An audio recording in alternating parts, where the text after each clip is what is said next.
জননেতা রুহুল আমিন, জনাব জননেতা রুহুল আমিন।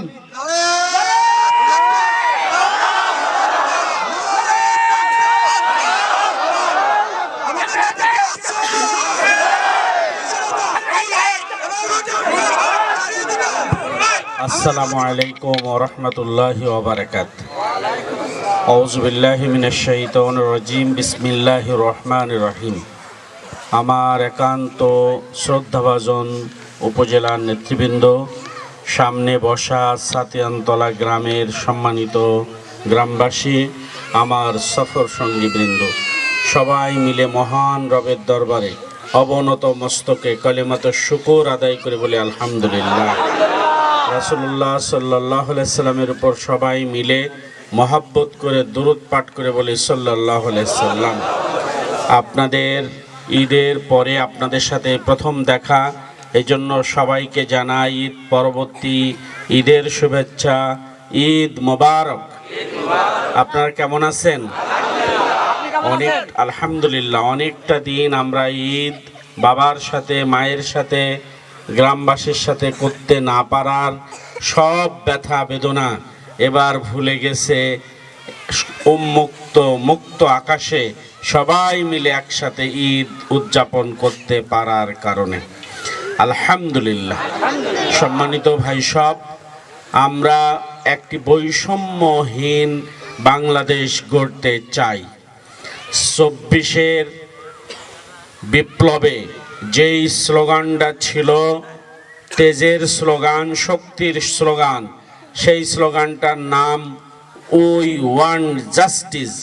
আমরা ন্যায় বিচার চাই। বাংলার জমিনে 54 বছরে কোনো ন্যায় বিচার হয়নি। ন্যায় বিচার হলে আল্লামা দেলোয়ার হোসেন সাঈদীকে হত্যা করা যেত না। ন্যায় বিচার হলে মাওলানা মতিউর রহমান নিজামীকে ফাঁসি দেওয়া যেত না। ন্যায় বিচার হলে আমাদের অসংখ্য ভাইকে রাস্তায় ধরে গুলি করে হত্যা করা যেত না। ন্যায় বিচার হলে হেলিকপ্টার থেকে গুলি চালিয়ে ছোট ছোট সন্তানদের বুককে ঝাঁঝরা করে দিয়ে মেরে ফেলা যেত না। ন্যায় বিচার হলে আমার সন্তান এমএ পাস করেছে, তাকে আবার 10 লাখ 20 লাখ 30 লাখ টাকা দিয়ে চাকরির জন্য অন্য নেতাদের পায়ের কাছে গিয়ে দিনের পর দিন মাথা কুটে বসে থাকতে হতো না। ন্যায় বিচার হলে বুয়েট বিশ্ববিদ্যালয়ে আবরার হত্যা করা সম্ভব ছিল না। ন্যায় বিচার হলে বিশ্বজিৎকে শিবির বলে প্রকাশ্যে দিবালোকে কুপিয়ে কুপিয়ে হত্যা করা যেত না। ন্যায় বিচার যদি প্রতিষ্ঠা থাকতো, তাহলে বিশ্ববিদ্যালয় থেকে পড়ে আসার পর বিনা চাকরিতে বিশ্ববিদ্যালয় ক্যাম্পাসে চা বিক্রি করার মতো ইতিহাস তৈরি হতো না। ন্যায় বিচার যদি থাকতো, তাহলে একসাথে বাংলাদেশের দুটো সরকার চলতো না। একটা সরকার ফ্যাসিস্ট শেখ হাসিনার, আর একটা সরকার ডাক্তার এইচ ইমরানের, শাহবাগের সরকার। শাহবাগ থেকে যখন বলতো পতাকা উড়বে, তখন পতাকা উড়তো। যখন বলতো কালো ব্যাজ ধারণ করুন, কালো ব্যাজ ধারণ করা হতো। যখন বলতো পতাকা অর্ধনমিত না রাখা হবে, পতাকা অর্ধনমিত রাখা হতো। এইটা ছিল একটি হীরক রাজার দেশের গল্পের মতো একটা রাজ্য সভা। সম্মানিত ভাইরা, যাকে ইচ্ছা বাড়ি থেকে ধরে নিয়ে গিয়ে ডিটেনশন দেওয়া যেত, যাকে ইচ্ছা বাড়ি থেকে ধরে নিয়ে গিয়ে অস্ত্র দিয়ে মামলা দেওয়া যেত, বোম দিয়ে মামলা দেওয়া যেত, নাশকতা করার অপরাধে জেলখানায় দিনের পর দিন আটকে রাখা যেত। আমরা এরকম একটা দেশ চাই না। আমাদের কাছে ওয়াদা করেছিল 71 সালের পরে বলেছিল আমরা সোনার বাংলাদেশ গড়ে দেব। আমরা সোনার বাংলাদেশ পাইনি। তারাই বলেছে আমরা নাকি চোরের খনি পেয়েছি। আমরা কেউ নতুন বাংলা গড়তে চেয়েছিল, নতুন বাংলা আমরা পাইনি। কেউ সবুজ বাংলা গড়ে দিতে চেয়েছিল, আমরা সে সবুজ বাংলা পাইনি। কেউ ডিজিটাল বাংলা গড়ে দিতে চেয়েছিল, আমরা সে ডিজিটাল বাংলাও পাইনি। বরং ডিজিটাল আইন করে আমাদেরকে বিভিন্ন নেতৃবৃন্দকে আপনারা ফাঁসিয়েছেন।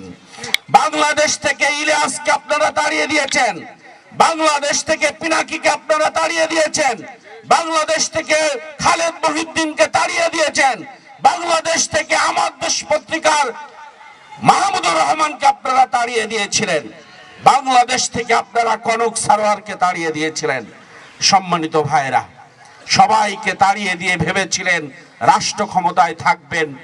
আপনার এই রাষ্ট্র ক্ষমতায় থাকার কারণে একসাথে 2000 মানুষকে আপনি হত্যা করেছেন, একটু আপনার বুক কাঁপেনি।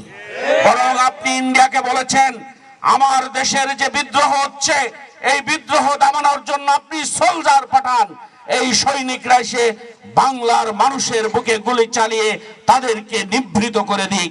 সম্মানিত ভাইরা, সেই দিন যদি ইন্ডিয়া আপনার কথায় সায় দিত তাহলে বাংলাদেশের ইতিহাস আবার অন্যরকম হয়ে যেত, বাংলাদেশের ইতিহাস নতুন করে তৈরি হতো। কিন্তু আল্লাহর রহমত, আপনার 16 কলা পূর্ণ হয়ে যাওয়ার কারণে বাংলাদেশ থেকে আপনি বিদায় নিয়েছেন। আমরা বাংলাদেশ আওয়ামী লীগের সব আওয়ামী লীগের বিরোধিতা করে কোনো কথা বলতে চাইনি, কিন্তু আমরা বলতে চাই ওই 330 জনের বিরুদ্ধে যারা বাংলাদেশের অর্থটাকে বাংলার বাইরে, দেশের বাইরে পাচার করে দিয়েছে তাদের বিরুদ্ধে আমরা কথা বলতে চাই। যারা বেগম পাড়ায় বাড়ি তৈরি করেছে তাদের বিরুদ্ধে আমরা কথা বলতে চাই। যারা আমাদের উপার্জিত অর্থকে বাংলার জমিন থেকে পাচার করে দিয়ে তাদের বিলাসবহুল জীবন যাপন করার সুযোগ পেয়েছে, একটা দুইটা নাই, শত শত বাড়ি কিনেছেন, তাদের বিরুদ্ধে আমরা কথা বলতে চাই। আমরা সব সময় বলি আমরা নির্বাচন চাই, নির্বাচনের মাধ্যমে গণতন্ত্র ফিরে আসুক, গণতান্ত্রিক সরকার ফিরে আসুক, কিন্তু তার আগে আমার দেশের জেলে, মুজির, রিকশাওয়ালা, ভ্যানওয়ালা, শিক্ষক, চাকরিজীবী, ব্যবসায়িক যাদের অর্থ পার্ক হয়ে গেছে সেই অর্থ আমার দেশে আবার ফিরিয়ে আনতে হবে। বাংলাদেশটাকে যারা তলাবিহীন ঝুড়িতে রূপান্তরিত করেছে তাদের বিচার বাংলার জমিনে করতে হবে। যেই মুগ্ধ বুক পেতে দিয়েছিল, আবু সাইদ মুখ পেতে দিয়েছিল, বুক পেতে দিয়েছিল, তাদের বুক থেকে যারা রক্ত ঝরিয়েছে, তাদের যারা শহীদ করেছে তাদের বিচার করতেই হবে। বিচার করুন, বিচারের পর নির্বাচন করুন, নির্বাচন পর গণতান্ত্রিক সরকারের হাতে ক্ষমতা দিন, আমরা এটা মেনে নেব ইনশাআল্লাহ। সম্মানিত ভাই, সব বাংলার মানুষের কাছে এখন একটি বক্তব্য, 54টি বছর আমরা সবাইকে দেখেছি, এবার আমরা জামাত ইসলামীকে দেখতে চাই। আর সেই স্লোগানের সাথে আমরা এক হয়ে মানুষের জন্য আমরা বলতে চাই, জামাত ইসলামী রাষ্ট্র ক্ষমতায় গেলে না খাওয়ার জ্বালায় আর কোনো মানুষকে কষ্ট পেতে হবে না, খাদ্যের, বস্ত্রের, বাসস্থানের, চিকিৎসার গ্যারান্টি জামাত ইসলামী দিবে ইনশাআল্লাহ। সম্মানিত ভাই, সব আপনি আপনার গ্রাম, এখান থেকে ট্যাক্স দেন, এখান থেকে ভ্যাট দেন, আপনার রাস্তাটা বানিয়ে দেবে, এটা আপনার অধিকার। আপনার রাস্তা দিয়ে ধুলো উড়বে না, এটা দেখবেন, এটা আপনার অধিকার। আপনার স্কুল, আপনার কলেজ উন্নয়ন হবে, এটা আপনার অধিকার। আপনার সন্তান চাকরি পাবে, এটা আপনার অধিকার। এই অধিকারকে যারা হরণ করেছে তাদের বিচার করে তারপরে নির্বাচন হয়ে আমরা আপনাদের অধিকার ফিরিয়ে দেব ইনশাআল্লাহ।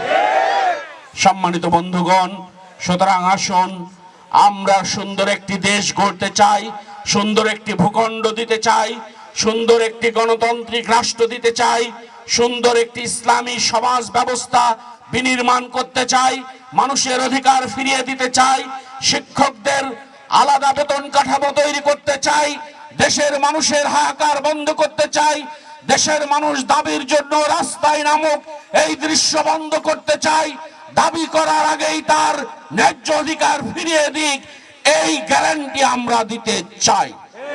সংগ্রামী বন্ধুগণ, এই জন্য আসুন সামনের দিন দাঁড়িপাল্লার পক্ষে জামাত ইসলামের পক্ষে, ইনসাফ কায়েমের পক্ষে, ন্যায় বিচারের পক্ষে, আল্লাহর আইনের পক্ষে, সৎ লোকের শাসনের পক্ষে আমরা সবাই ঐক্যবদ্ধ হই। এই উদাত্ত আহ্বান রেখে আপনাদের সকলের কল্যাণ কামনা করে আমার কথা শেষ করলাম। আমা তৌফিক ইল্লা বিল্লাহ। আল্লাহ হাফেজ। সম্মানিত উপস্থিতি, আমরা চলি না যেয়ে আমরা আমাদের গাড়ি বহর নিয়ে আমরা আবার কানাডাঙ্গা স্কুলে যাব, কানাডাঙ্গা হাই স্কুল।